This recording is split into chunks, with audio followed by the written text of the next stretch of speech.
എല്ലാ അധ്യാപകർക്കും ക്ലാസ് റൂമുകൾ ഉപയോഗിക്കാനുള്ള ഓഡിയോകളോ ഇമേജുകളോ വീഡിയോകളോ ഒക്കെ നമുക്ക് വേണ്ടി വരും. എന്നാൽ അത് സ്പെസിഫിക് ആയിട്ട് നമ്മുടെ നീഡിനനുസരിച്ചുള്ളത് യൂട്യൂബിലോ അല്ലെങ്കിൽ ഗൂഗിളിൽ സെർച്ച് ചെയ്ത് ഡൗൺലോഡ് ചെയ്തെടുക്കുന്നത് ഡിഫിക്കൽട്ട് ആയിരിക്കും. അങ്ങനത്തെ സിനാരിയോയിൽ ഉപയോഗിക്കാൻ പറ്റിയ അഡോബിന്റെ ഒരു ടൂളാണ് അഡോബ് ഫയർഫ്ലൈ എന്ന് പറയുന്നത്. ഇതില് ഓഡിയോ ഫയലുകളും ഇമേജുകളും വീഡിയോകളും നമുക്ക് ക്രിയേറ്റ് ചെയ്യാനായിട്ട് പറ്റും. അപ്പോ ഇതെല്ലാം സെൽഫ് എക്സ്പ്ലനേറ്ററി ആണ്. വെബ്സൈറ്റിൽ നിങ്ങൾക്ക് പോയി കഴിഞ്ഞാൽ ഓരോ സ്റ്റെപ്പുകൾ കാണിച്ചു തരാം. ഇതിൽ എന്ത് ഡൗട്ട് ഉണ്ടെങ്കിലും നമ്മുടെ കോർഡിനേറ്റേഴ്സിനോട് നിങ്ങൾക്ക് കമ്മ്യൂണിക്കേറ്റ് ചെയ്യാം. അവര് വഴി നിങ്ങളെ ഹെൽപ്പ് ചെയ്യുന്നതായിരിക്കും. ഇപ്പൊ നിങ്ങൾ മൊബൈലിൽ നിന്നാണ് ഉപയോഗിക്കുന്നതെങ്കിൽ ചെറിയ ഒരു ഇന്റർഫേസിന്റെ ചേഞ്ചേ ഉണ്ടാവുള്ളൂ. യൂണിവേഴ്സൽ ആയിട്ട് നമുക്ക് കണ്ടിന്യൂ ഗൂഗിളോ കണ്ടിന്യൂ ഫേസ്ബുക്കോ ഓപ്ഷൻസ് എടുത്ത് നമുക്ക് ലോഗിൻ ചെയ്യാനായിട്ട് സാധിക്കും. ഒരു ഉദാഹരണം ഇവിടെ കാണിച്ചിട്ടുണ്ട്. നമ്മുടെ ഐപ്ലസിന്റെ ടീമിന്റെ സൈഡിലെ ഒരാളാണ് ഇത് ലോഗിൻ ചെയ്യാനായിട്ട് ശ്രമിച്ചിട്ടുള്ളത്, സ്ക്രീൻഷോട്ട് എടുത്തിട്ടുള്ളത്.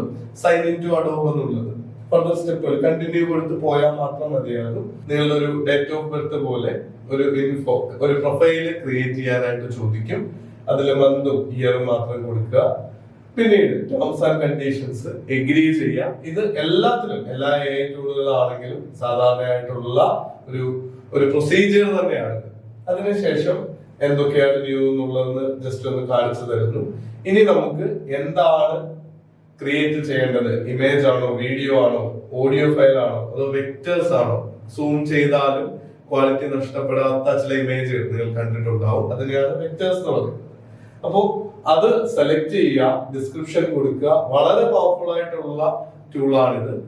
നിങ്ങൾ ഒരു കാര്യം മനസ്സിലാക്കണം, ഞാൻ മുമ്പത്തെ ഇൻട്രൊഡക്ഷനിലൊക്കെ പറഞ്ഞിരിക്കുന്നത് പോലെ തന്നെ, അല്ലെങ്കിൽ എപ്പോഴും പറയാറുള്ളത് പോലെ, ഇതെല്ലാം ഓരോ ബിസിനസ്സുകളാണ്.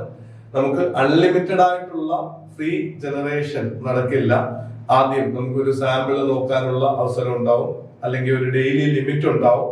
എല്ലാ ടൂളുകളും, മിക്കവാറും ടൂളുകൾ ക്വാളിറ്റി ഉള്ള റിസർച്ച് ആൻഡ് ഡെവലപ്മെന്റ് നടത്തി തയ്യാറാക്കിയിട്ടുള്ള എല്ലാ ടൂളുകൾക്കും ഒരു പരിധിക്ക് ശേഷം നമ്മൾ ബൈ നൗ ഓപ്ഷൻ കൊടുത്ത് പർച്ചേസ് ചെയ്യേണ്ടതായിട്ട് വരും എന്നുള്ള കാര്യം ഓർക്കുക. നമുക്ക് അൺലിമിറ്റഡ് ആയിട്ട് ഫ്രീ ആയിട്ട് തന്ന് ഒരു ബിസിനസ്സിന് സർവൈവ് ചെയ്യാൻ പറ്റാത്തതുകൊണ്ട് സിമ്പിൾ ആയിട്ട് student solving mathematics problem in A class room എന്ന് പറഞ്ഞാൽ പല പ്രായത്തിലും പല എത്നിസിറ്റിയിലും ഉള്ള വിദ്യാർത്ഥികൾ മാത്സ് പ്രോബ്ലങ്ങൾ സോൾവ് ചെയ്യുന്നത് വളരെ പെർഫെക്റ്റ് ആയിട്ട്. പലപ്പോഴും നമ്മൾ ചില ഫ്രീ ടൂളുകൾ ഇന്റർനെറ്റ് ബേസ്ഡ് ആയിട്ടുള്ള ഉപയോഗിക്കുമ്പോൾ 6 വിരലുകളും അല്ലെങ്കിൽ മൂക്കിന്റെ പൊസിഷനും ഒക്കെ മാറിപ്പോകുമെങ്കിൽ പോലും AI നമ്മുടെ അഡോബിന്റെ ഫയർഫ്ലൈ ഉപയോഗിക്കുമ്പോൾ അത്തരം പ്രശ്നങ്ങളും പരിമിതികളും ഒന്നും ഇല്ലാതെ തന്നെ വീഡിയോകളും ഓഡിയോ ഫയലുകളും ഇമേജുകളും ക്രിയേറ്റ് ചെയ്യാനായിട്ട് സാധിക്കും. നിങ്ങൾക്ക് ഈ കാര്യം ചെയ്ത് പഠിക്കുവാൻ വേണ്ടിയിട്ടുള്ള ചില ആക്ടിവിറ്റികൾ കൂടി തന്നിട്ടുണ്ട്.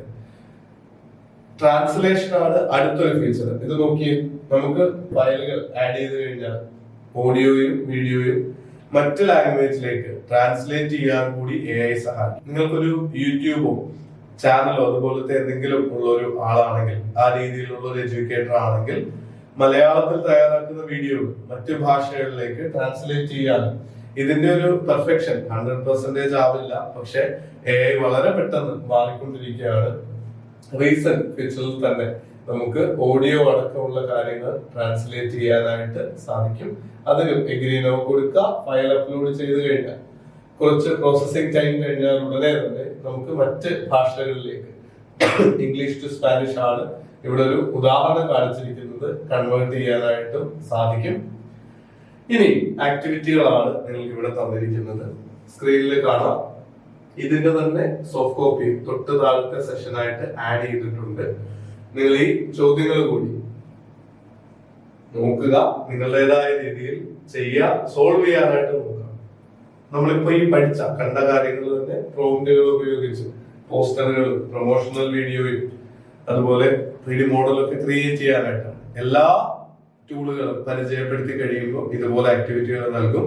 ശരിക്കും ഈ ക്ലാസ് കേൾക്കുന്നതിനേക്കാൾ പ്രാധാന്യമുള്ള കാര്യമാണ് ഈ ആക്ടിവിറ്റികൾ ചെയ്തു നോക്കുക എന്നുള്ളത്. ഇത് ചെയ്തെങ്കിൽ മാത്രമേ പഠനം സ്മൂത്തായിട്ട് നടക്കുകയുള്ളൂ എന്നുള്ള കാര്യം പ്രത്യേകം ഓർക്കുക. നല്ല രീതിയിൽ പ്രാക്ടീസ് ചെയ്യുക. ഇതെല്ലാം ഹാൻഡ്സ് ഓൺ എക്സ്പീരിയൻസ് വേണ്ട ടൂളുകളാണ്. ആ രീതിയിൽ ചെയ്തു പഠിച്ചാൽ നമുക്ക് ഈ പറയുന്ന 40ഓളം ടൂളുകൾ ഉപയോഗിച്ച് ടീച്ചിങ് അനായാസമാക്കാൻ സാധിക്കും എന്നുള്ളത് ഉറപ്പാണ്. All the best.